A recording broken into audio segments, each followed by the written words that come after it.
Pneumonia is one of the deadliest diseases in the world, for both younger children and the elderly. Unfortunately, many cases of pneumonia are misdiagnosed.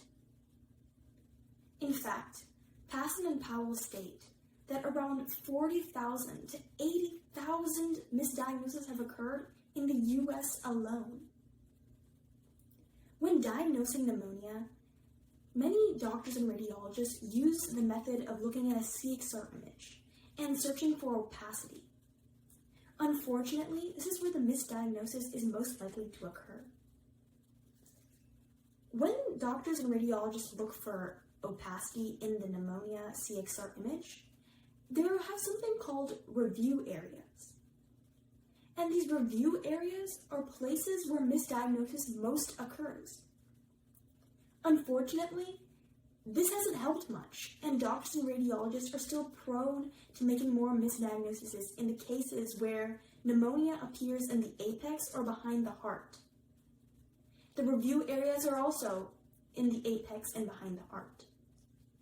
When radiologists and doctors look at CXR images, they most often, if not all the time, predict accurately where pneumonia is if it's clear, if the opacity in the image is clearly visible. In these other cases, which sometimes happen often, they're not as lucky. And for this reason, we can use AI. We can create a model to help them diagnose more correctly and accurately, therefore helping billions of lives. So how did I train this model, and what are the steps I used? And what specific methods did I use to improve the overall accuracy and help in compensating for the fallibility of human error, specifically the review areas? As you can see in the diagram, these are my steps or my procedure to create a more improved, better algorithm to detect pneumonia. First, I have my 512 by 512 image.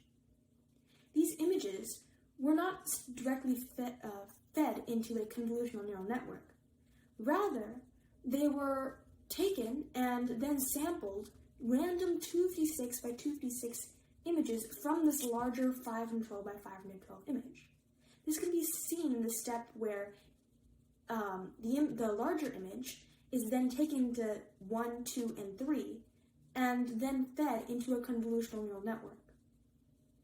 So in simpler terms, I took an image and I enlarged it in certain areas, certain random areas, and then fed it into my convolutional neural network. Since the dataset I used was the RSNA dataset, it had specific boxes or specific areas as to where pneumonia was.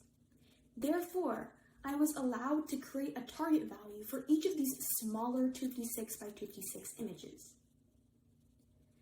And then I fed it into a convolutional neural network. What I did after that gets even more interesting. So I take my 512 by 512 image and I make it into a 17 by 17 heat map of binary values. Because I take a stride of 16 and I put it in the very corner because it's 256 by 256.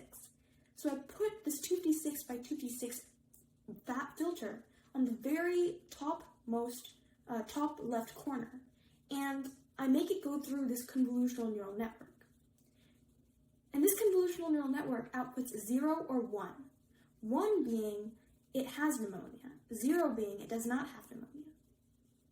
So whatever the output is, 0 or 1, that's the first value in my 17 by 17 heat map of binary values. Then this 256 by 256 filter moves 1 to the right and produces it again, produces a binary value.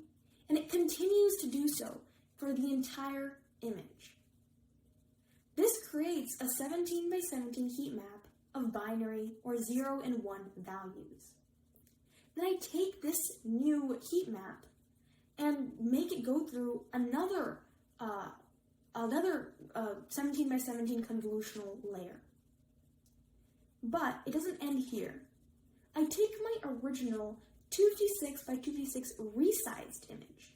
Just to be clear and clarify this 256 by 256 image is not only a portion of a larger image. but the entire image resized into a smaller dimensions. And I take all those images and make it go through another CNN architecture. Keep in mind that these architectures were hand-chosen through lots of experimentation. Finally, I take these outputs and put it through a dense to create one model, one output. And this is how I train my model. I specifically called Pneumo extension. The model Pneumo extension, or this model, exceeded my results, receiving phenomenal accuracy and metrics. In fact, it had an area under curve of 0.95, exceeding Stanford's model CheckSnet, which had an area under curve of 0.75, and a few other models that used to be diagnosing pneumonia. Additionally, it also completely and accurately was able to compensate for human fallibility with 100% accuracy.